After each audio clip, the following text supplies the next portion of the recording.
Hey everybody, welcome back to my channel. This is WireDogSec, and I'm back with another video. Today's video, we are in TryHackMe. We're continuing on with the Junior Penetration Tester Learning Path. This is the Privilege Escalation module, and this is what the shell room. An introduction to sending and receiving reverse/bind shells when exploiting target machines. Let's go ahead and dive into it.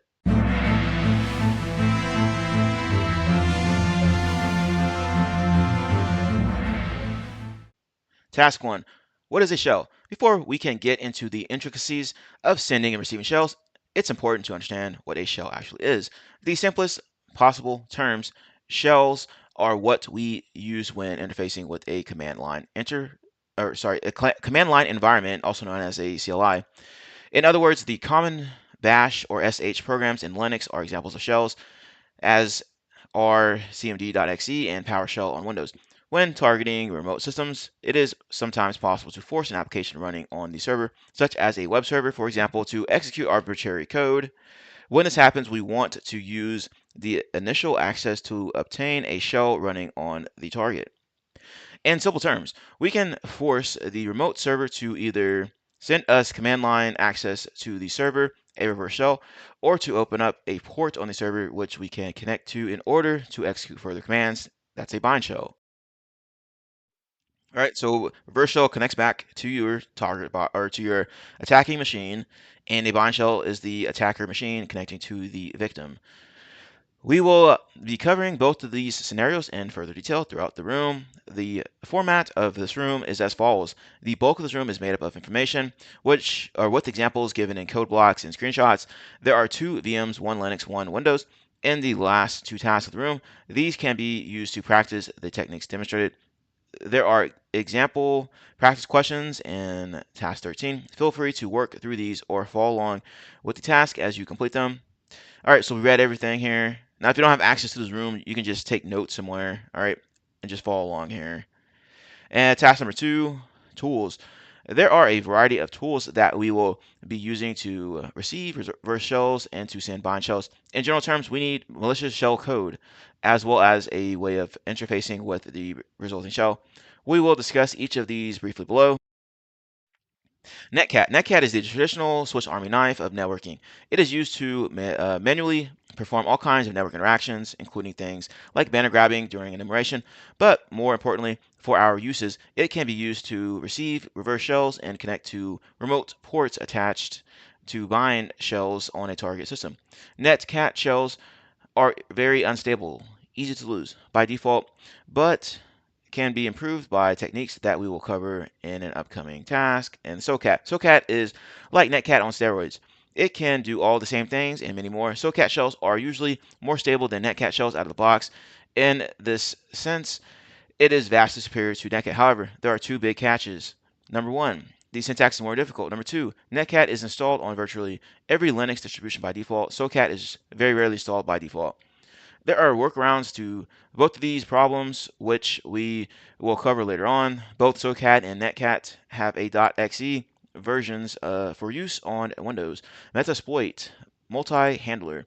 The exploit multi-handler module of the Metasploit framework, like Socat and Netcat, used to receive reverse shells. Due to being part of the Metasploit framework, multi-handler provides a fully fledged way to obtain stable shells with a wide variety of further options to improve the caught shell. It's also the only way to interact with a interpreter shell and is the easiest way to handle staged payloads, both of which we will look at in task 9. Msfvenom. Like multi-handler, Msfvenom is technically part of Metasploit framework. However, it is shipped as a standalone tool. Msfvenom is used to generate payloads on the fly, whilst Msfvenom can generate payloads other than reverse and bind shells. These are what we will be focusing on in this room. Msfvenom is an incredibly powerful tool, so we will go into its application in much more detail in a dedicated task. Aside from the tools we've already covered, there are some repositories of shells in many different languages. One of the most prominent of these is Payload All the Things. The Pentest Monkey reverse shell cheat sheet is also commonly used. In addition to these online resources, Kali Linux also comes pre-installed with a variety of web shells located at user share web shells. The seclist repo, though primarily used for wordless, also contains some very useful code for obtaining shells, so be sure to check these out if you're unfamiliar with those. I know that payload, all things, is very well known in the industry. Task number 3, types of shells.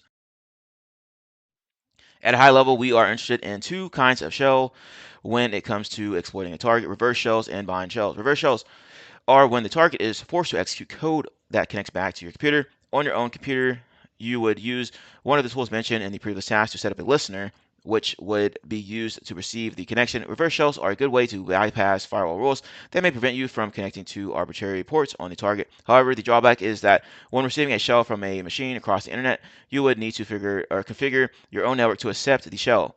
This, however, will not be a problem on the TryHackMe network due to the method by which we connect to the network. Bind shells are when the code executed on the target is used to start a listener attached to a shell directly on the target. This would then be opened up to the internet, meaning you can connect to the port that the code has opened and obtain remote code execution that way. This has the advantage of not requiring any configuration on your own network, but may be prevented by firewalls protecting the target. As a general rule, reverse shells are easier to execute and debug. However, we will cover both examples below. Don't worry too much about the syntax here. We will be looking at it in an upcoming task. Instead, notice the difference between reverse and bind shells in the following situations. Reverse shell example. Let's start with the more common reverse shell. 9 times out of 10, this is what you'll be going for, especially in CTF challenges like those on TryHackMe. Take a look at the following image. On the left, we have a reverse shell listener. This is what receives the connection. On the right is a simulation of sending a reverse shell. In reality, this is more likely to be done through code injection on a remote website or something along those lines. Picture the image on the left as being your own computer and the image on the right as being the target. On the attacking machine, the sudo nc for netcat dash lvnp to set up a listener on port 443. On the target, netcat local port local IP port dash e bin bash. Right, and this is what they're talking about here. Who am I? Sudo netcat. Right, set up that listener here. And on the right here, who am I? Shell bin bash. Notice that after running the command on the right, the listener receives a connection. When the whoami command is run, we see that we are executing commands as the target user. The important thing here is that we are listening on our own attacking machine and sending a connection from the target. Bind shell example. Bind shells are less common, but still very useful. Once again, take a look at the following image. Again, on the left, we have the attacker's computer. On the right, we have a simulated target. Just to shake things up a little, we'll use a Windows target this time. First, we start a listener on the target. This time, we're also telling it to execute cmd.exe. Then, with the listener up and running, we connect from our own machine to the newly opened port on the target, netcat lvnp, then the port, then dash e to execute cmd.exe on attacking machine, netcat machine IP, the port, and here's what it looks like here. All right. As you can see, this once again gives us execution on the remote machine. Note that this is not specific to Windows. The important thing to understand here is that we are listening on the target and then connecting to it with our own machine. The final concept which is relevant in this task is that of interactivity. Shells can be either interactive or non-interactive. Interactive, if you've used PowerShell, Bash, Z Shell, or any other standard CLI environment, then you will be used to interactive shells. These allow you to interact with programs after executing them. For example, take SSH login prompt, and that's what it looks like here. All right. Here you can see that it's asking interactively that the user type yes or no in order to continue the connection. This is an interactive program, which requires an interactive shell in order to run. And non-interactive shells don't give you that luxury. In a non-interactive shell, you are limited to using programs which do not require user interaction in order to run properly. Unfortunately, the majority of simple reverse and bind shells are non-interactive, which can make further exploitation trickier. Let's see what happens when we try to run SSH in a non-interactive shell. All right. Notice that whoami command, which is non-interactive, executes perfectly, but the SSH command, which is interactive, gives us no output at all. As an interesting side note, the output of an interactive command does go somewhere. However, figuring out where is an exercise for you to attempt on your own. Suffice to say that interactive programs do not work in non-interactive shells. Additionally, in various places throughout this task, you will see a command in the screenshots called listener. This command is an alias unique to the attacking machine used for demonstrations and is a shorthand way of typing sudo rl wrap nc-lnv or mp 443, which will be covered in upcoming tasks. It will not work on any other machine unless the alias has been configured locally. All right, let's answer some questions here. Which type of shell connects back to a listening port on your computer?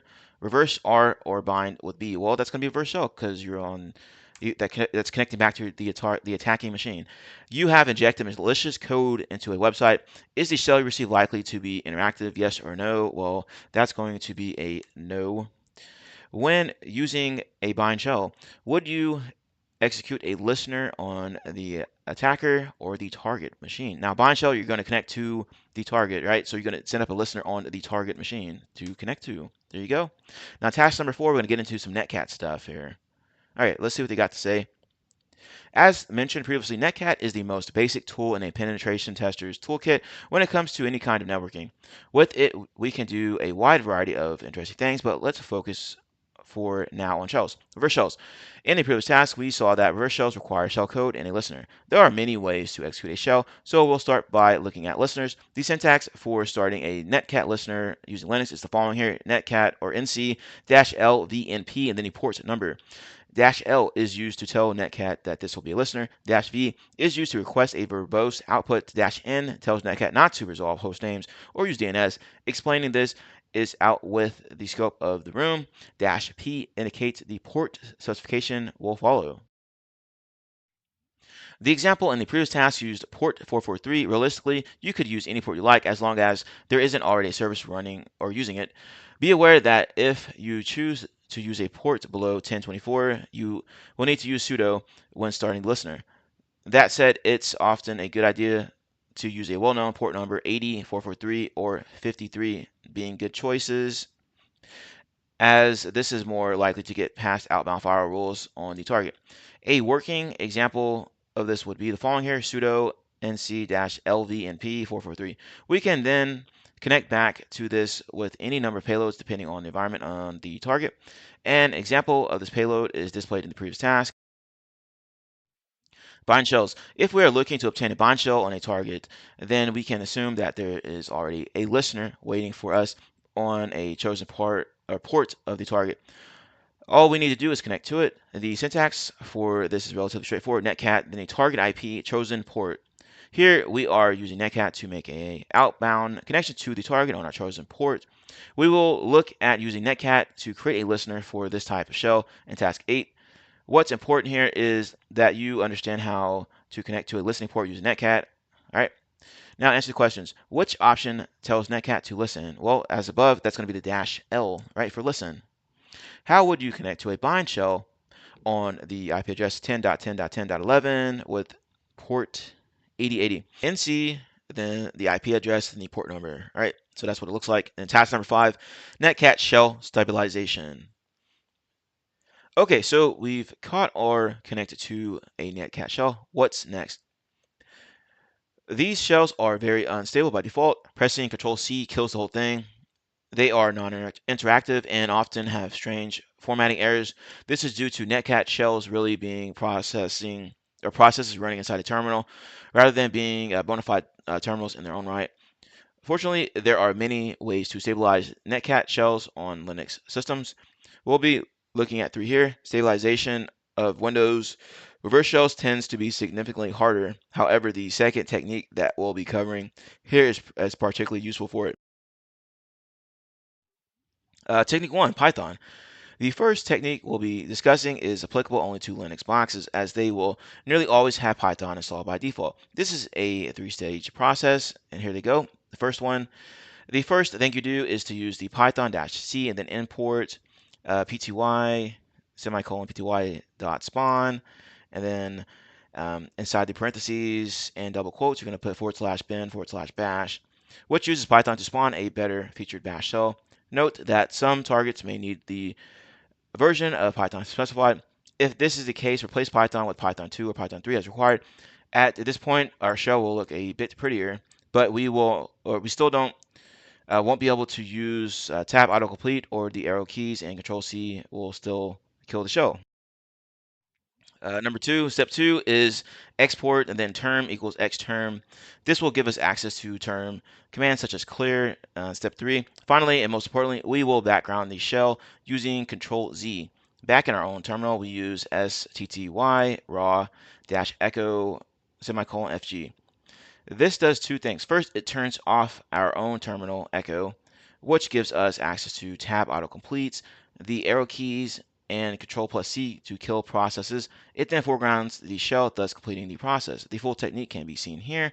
So be sure to take note of this, right? You might come across this in CTFs or maybe in the real world. So all right, here's a screenshot of what it looks like.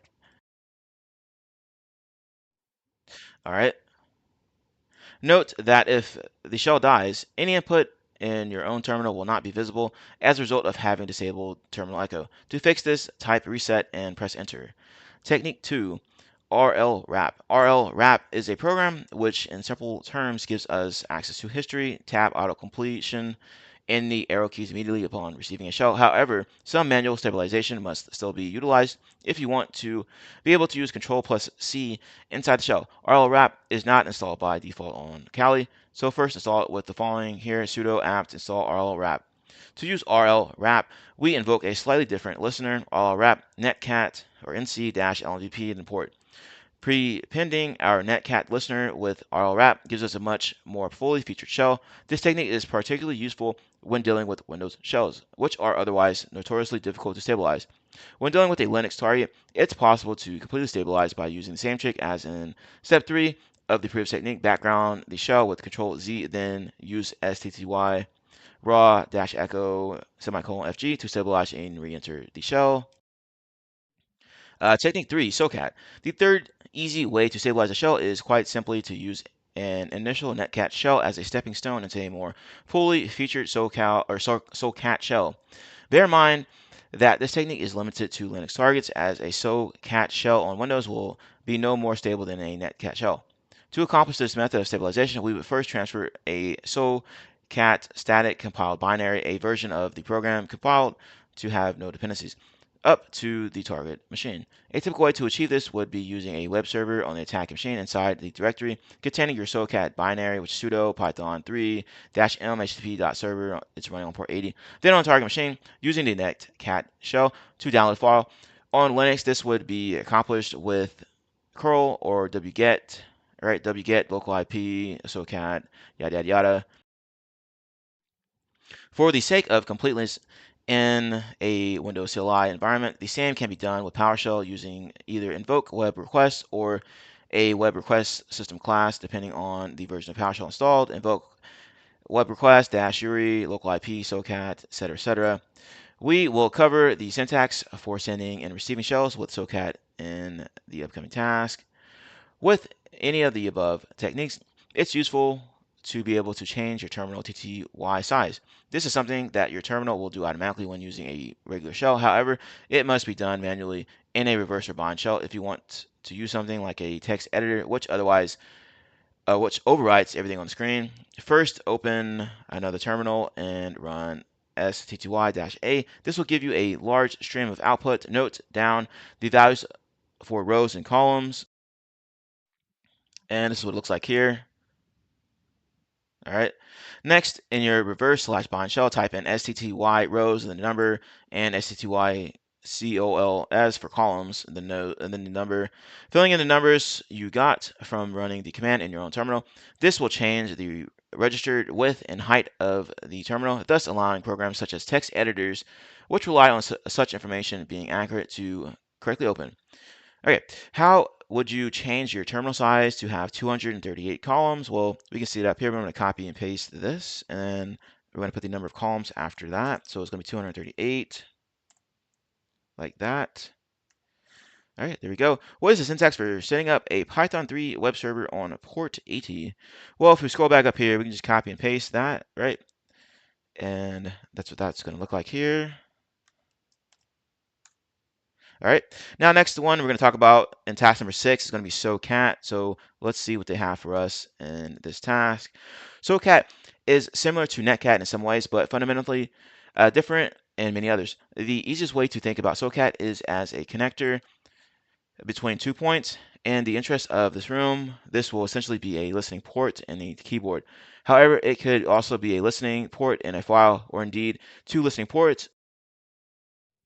All Socat does is provide a link between two ports, much like the portal gun from the Portal games. Once again, let's start with reverse shells. Reverse shells, as previously mentioned, the syntax for Socat gets a lot harder than that of Netcat. Here's the syntax of a basic reverse shell listener in Socat, and then TCP-L, and then a colon, then a port, and then a dash after that.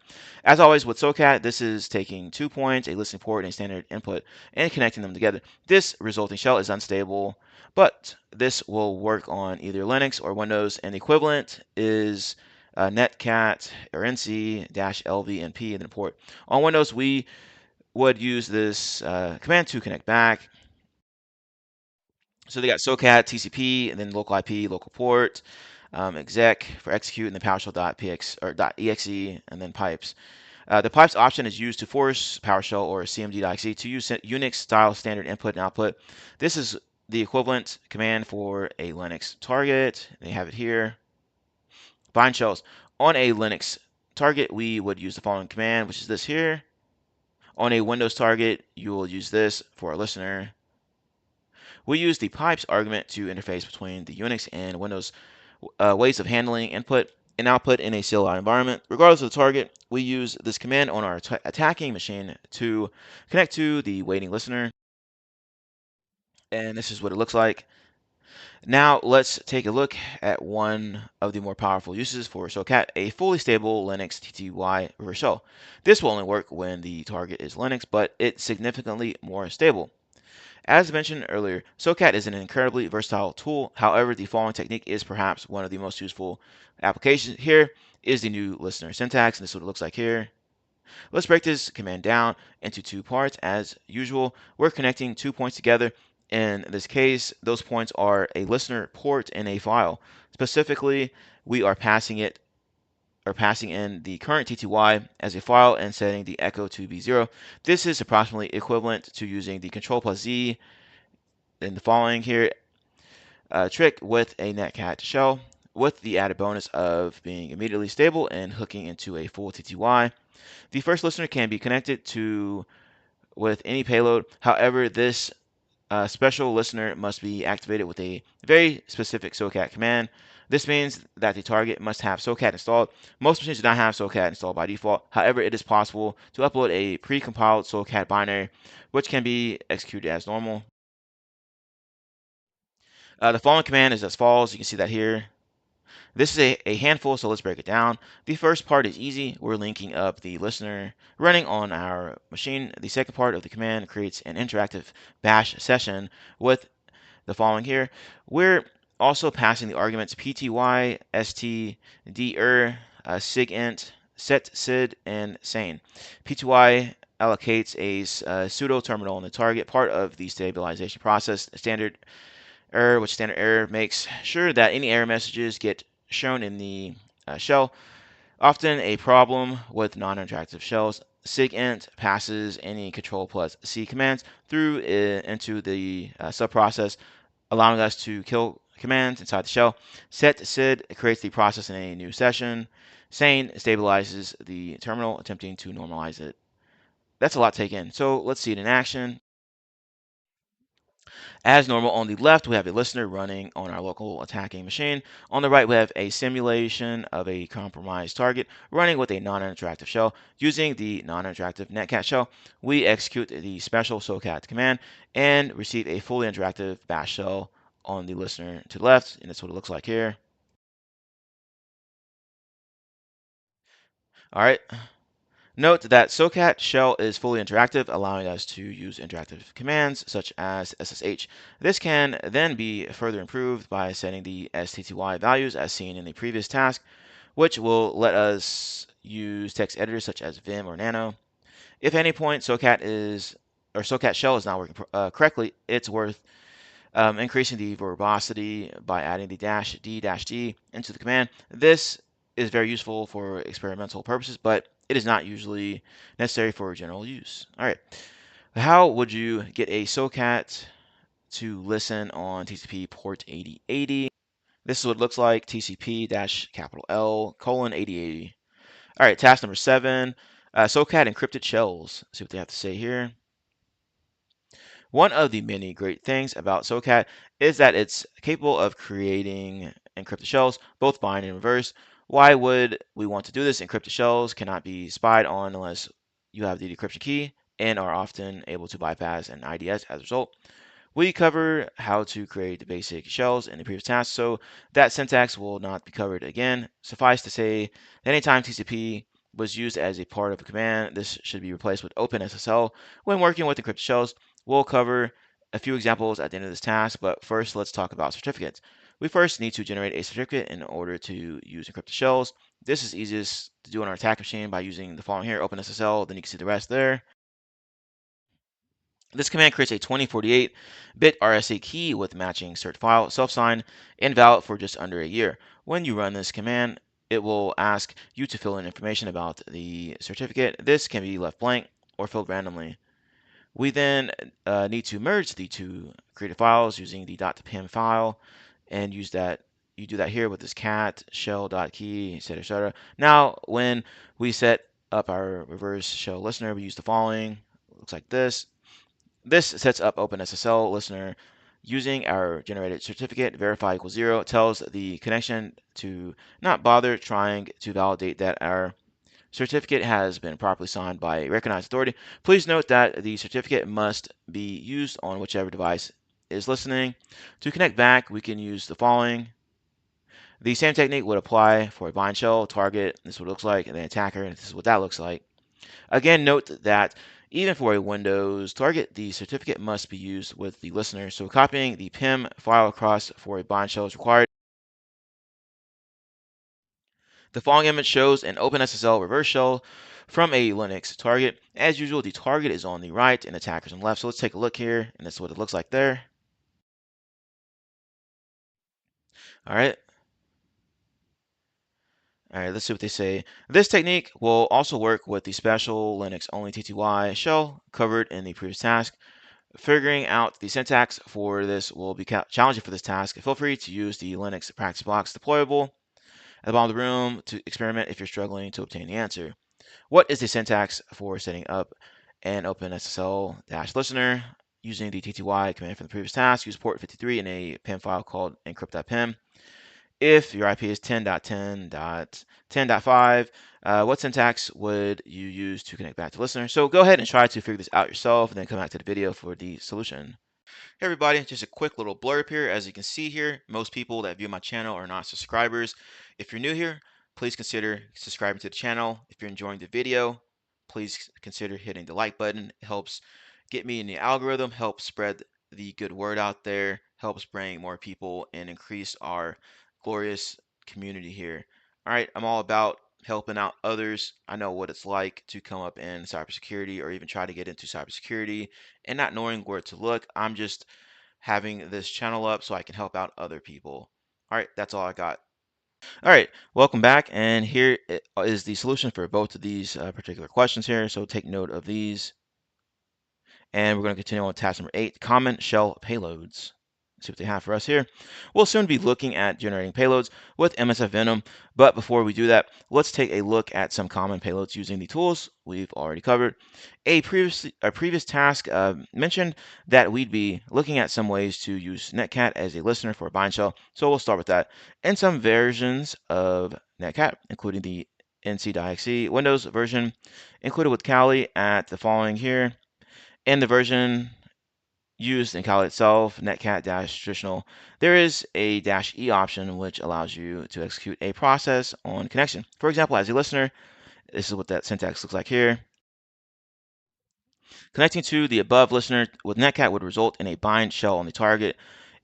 Equally, for reverse shell, connecting back with the following here would result in a reverse shell on the target.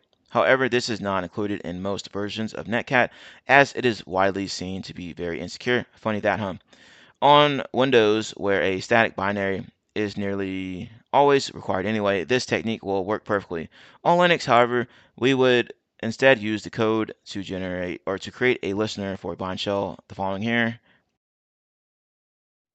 The following paragraph is the technical explanation for this command. It's slightly above the level of this room, so don't worry if it doesn't make much sense. For now, the command itself is what matters. The command first creates a named pipe at /temp/f.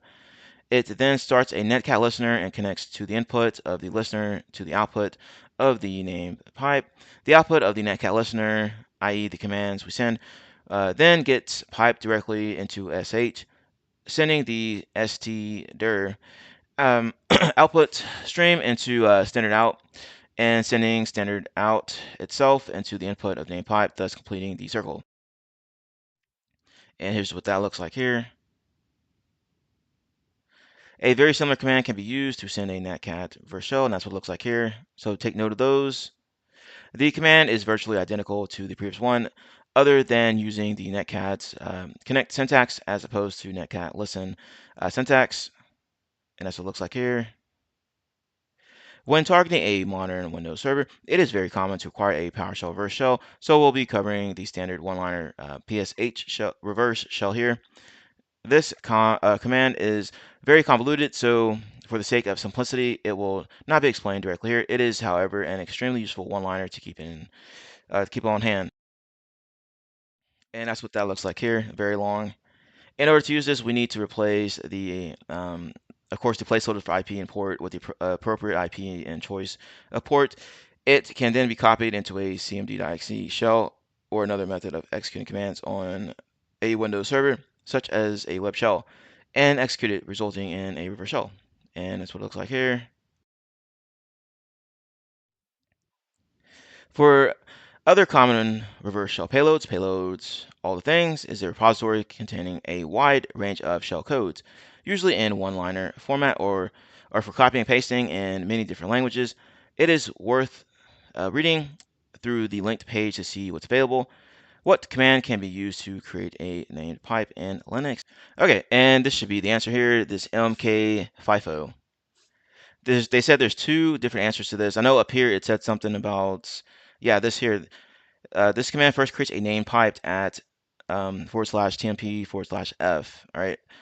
So, but they want this answer right here, apparently. Unless I'm wrong in that space, but that's what I got from that. Let's continue on. Task number 9, Msfvenom. And let's see what they have to say here. Msfvenom, the one-stop shop for all things payload related. Part of the Metasploit framework, Msfvenom is used to generate code for primarily reverse and bind shells. It is used extensively in lower level exploit development to generate hexadecimal shellcode when developing something like a buffer overflow exploit. However, it can be or also be used to generate payloads in various formats. Examples are exe and the rest there.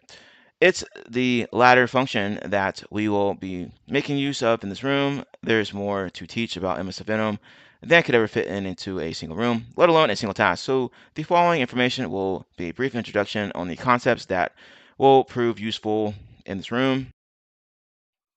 The standard syntax for Msfvenom is as follows: Msfvenom-p for payload, and then put the payload in options. For example, to generate a Windows x64 reversed shell in a exe format, we could use the following here. Right, that's what it looks like here when you fill in the placeholders. Here we are using a payload, and for options -f is the format. It specifies the output format. In this case, that is an executable exe. The -o file, the output location for and file name for the generated payload. lhost equals IP, specifies the IP to connect back to. When using TryHackMe, this will be your ton0 IP address. If you cannot load the link, then you are not connected to the VPN. L port, this port, or the port on the local machine to connect to. This can be anything between 0 and 65,535. That isn't already in use. However, ports below 1024 are restricted and require a listener running with root privileges. All right, you got staged and stageless payloads. Before we go any further, there are another two concepts which must be introduced: staged reverse shell payloads and stageless reverse shell payloads. Staged payloads are sent in two parts. The first part is called the stager. This is a piece of code which is executed directly on the server itself, connects back to a waiting listener, but doesn't actually contain any reverse shell code itself, etc., etc. You can see the rest there. Stageless payloads are common or more common. These are what we've been using up till now. They are entirely self-contained in that there is one piece of code which, when executed, sends a shell back immediately to the waiting listener. Stageless payloads are tend to be easier to use and catch. However, they are also bulkier and are easier for antivirus and intrusion detection program to discover and remove. Stage payloads are harder to use, but the initial stager is a lot shorter and is sometimes missed by less effective antivirus software. Modern day antivirus solutions will also make use of the anti-malware scanner interface, which is AMSI, to detect the payload as it is loaded into memory by the stager, making stage payloads less effective than they would have or would once have been in this area. All right, Meterpreter. On the subject of Metasploits, another important thing to discuss is Meterpreter shell. Meterpreter shells are Metasploit's own brand of fully featured shell. They are completely stable, making them a very good thing when working with Windows targets. They also have a lot of inbuilt functionality of their own, such as file uploads and downloads. If we want to use any of Metasploit's post-exploitation tools, then we need to use a Meterpreter shell. However, that is a topic for another time. The downside to Meterpreter shells is that they must be caught in Metasploit. Payload naming conventions. When working with Msfvenom, it's important to understand how naming system works. The basic convention is as follows: OS, Arch, and payload. For example, that's what the example is here: Linux x86 shell reverse TCP. This will generate a stageless reverse shell for an x86 Linux target. The exception to this convention is Windows 32-bit targets. For these, the arch is not specified. An example is the following here: Windows shell reverse TCP. For a 64-bit Windows target, the arch would be specified as normal x64. Let's break the payload section down a little further. And the above examples, the payload used shell underscore reverse underscore TCP. This indicates that it was a stageless payload. How it says how? Well, stageless payloads are denoted with the underscores, right? The staged equivalent to this payload would be the following: shell and then reverse underscore TCP. Right, notice the difference. It has that forward slash in here between shell and reverse. And in the stage list, it doesn't have that. It has shell underscore and then reverse and TCP. As stage payloads are denoted with another forward slash, right, as I just said. This rule also applies to Meterpreter payloads. A Windows 64-bit staged Meterpreter shell or payload would look like the following here. A Linux 32-bit staged Meterpreter payload would look like the following here. Aside from the MSF console man page, the other important thing to note when working with Msfvenom is the following here: Msfvenom dash dash list and payloads. This can be used to list all available payloads, which can then be piped into grep to search for a specific set of payloads. For example, that's what that looks like here. This gives us a full set of Linux Meterpreter payloads for 32-bit targets. Okay, generate a staged reverse shell for a 64-bit Windows target in a .exe format using the TryHackMe 10.0 address, and it shows supports. So let's go ahead and try that. And then it says which symbol is used to show what a shell is stageless. So if we go back up here and it's talking about stageless payloads, right? So stageless, you're gonna have that underscore in there. All right. Now go ahead and try out this top one here. See if you can figure that out. We're going to continue on. What command would you use to generate a staged Meterpreter reverse shell for a 64-bit Linux target, assuming your own IP address is 10.10.10.5, and you were listening on port 443? The format for the shell is elf, and the output file name should be shell. So I'll go ahead and try to figure this one out and come back to the video. All right, and this is what the syntax looks like here: Msfvenom-p Linux x64 Meterpreter reverse shell, yada yada yada, elf, etc., etc. So you should have gotten the same thing as I did. And let's go ahead and continue on to task number 10, and we're going to be talking about Metasploit multi-handler. Multi-handler is a superb tool for catching reverse shells. It's essential if you want to use Meterpreter shells, and is the go-to when using staged payloads. Fortunately, it's relatively easy to use. Open Metasploit with MSF console. Type use multi-handler and press enter.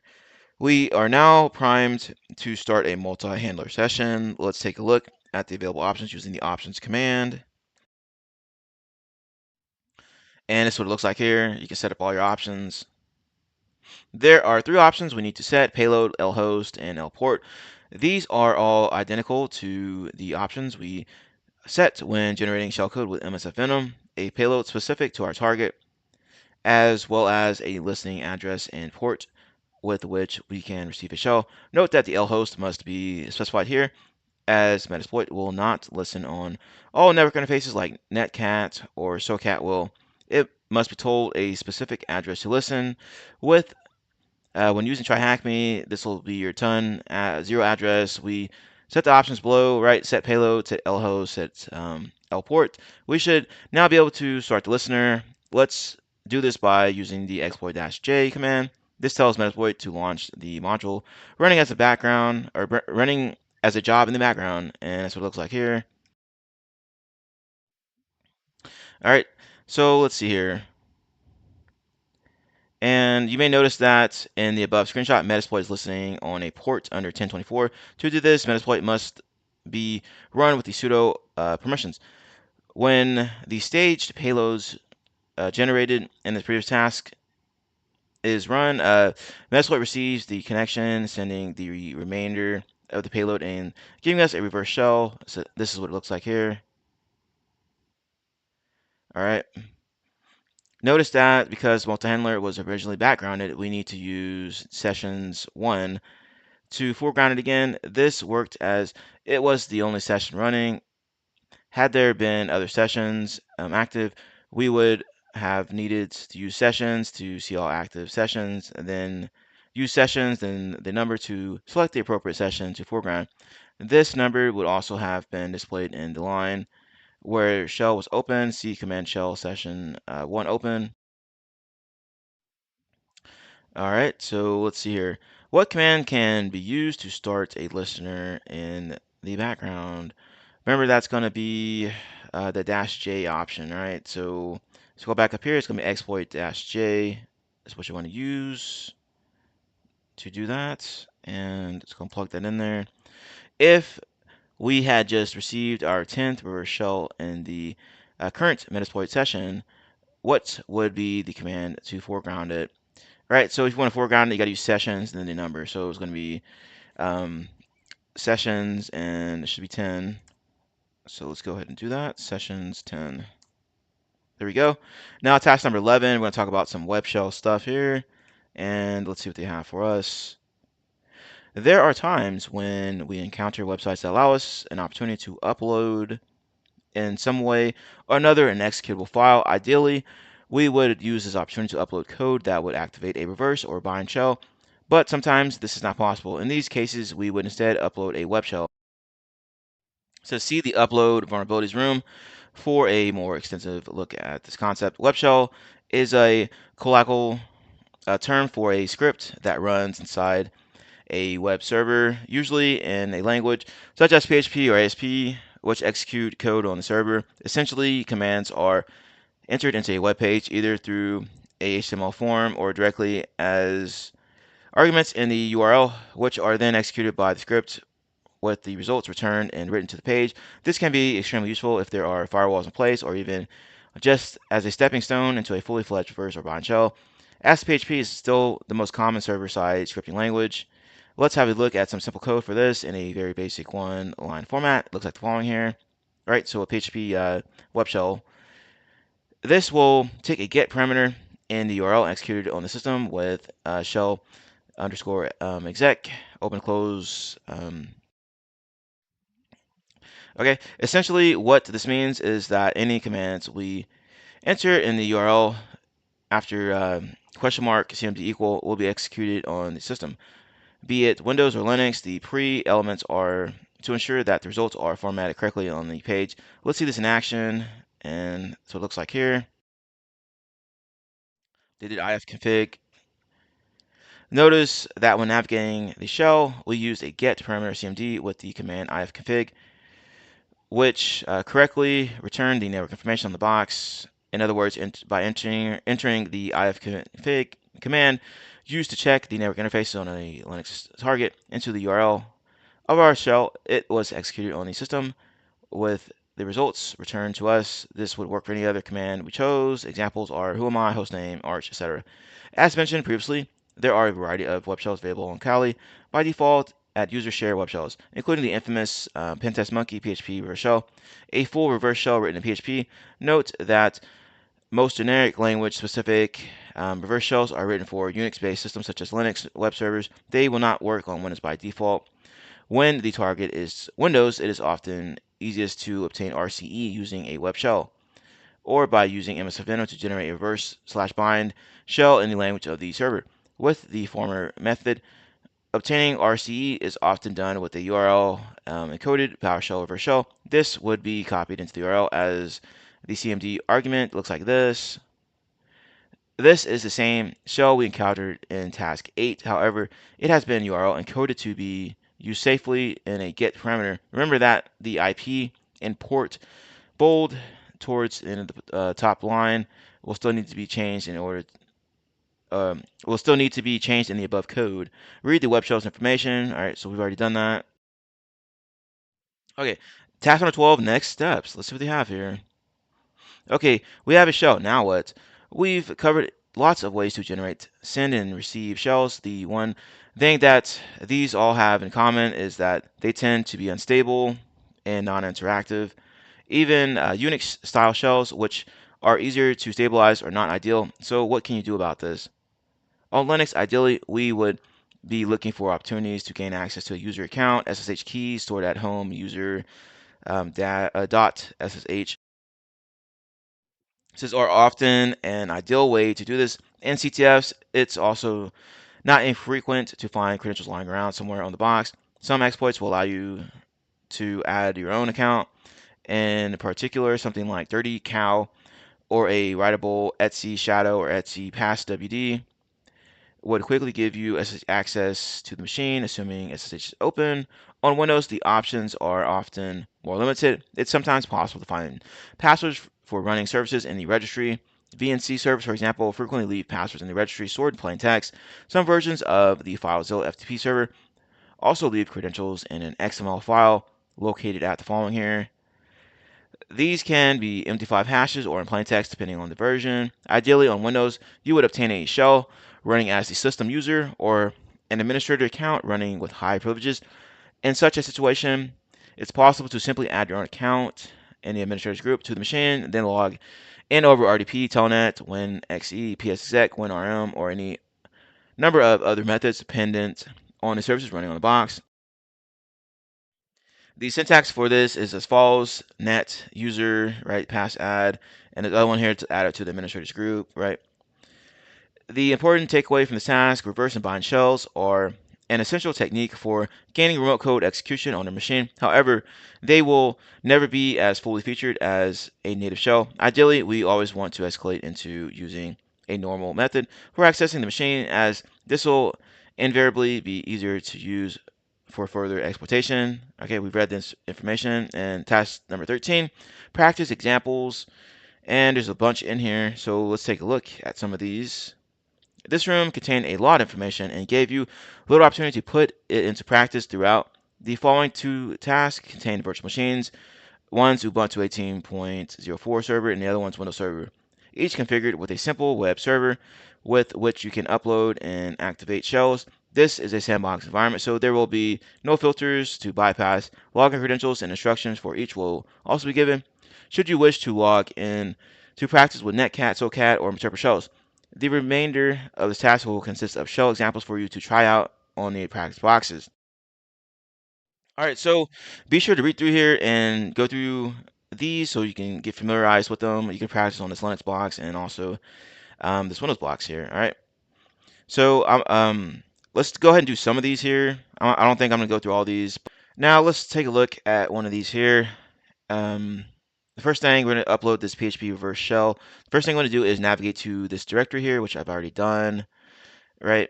So I go back here and I was at that directory. I copied and I pasted that file over here so I can have a copy of it, right? And I opened up the file and you have to go in and make some edits to it. So where it says change this, change it to that particular IP of your attacking machine, and they want us to change this port as well. So I'm going to change this just to 4444 like so. I'm going to hit Control S to save it because we're going to be using it. And let's see here. I navigated to the actual website itself. So I'm going to go and locate the web shell. There it is. All right, submit it. There we go, and it says it's located here. Now, first thing I'm going to do is open up a listener, since this is a reverse shell, right? So let's go ahead and do that with Netcat. So Netcat or NC-LNVP, and we set this up on 4444. Hit enter. Now it's waiting. Now we need to navigate to this directory to activate it, like so. And you see how it looks like it's hanging, but it didn't. It went back in. Now it connected back to us, and we have access to that box now. So you go in and do some like basic reconnaissance stuff. Who am I? Like that. Host name, right? Um, let's try ifconfig. There we go. Just some stuff like that.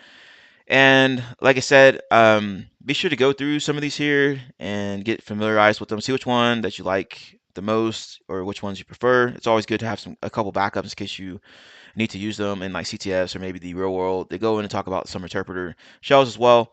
But that's pretty much it for this video. If you enjoyed the video, got any type of good information out of this video, be sure to hit that like button, comment, and subscribe to the channel. As always, thank you all for watching. Have a nice day, and I will see you later.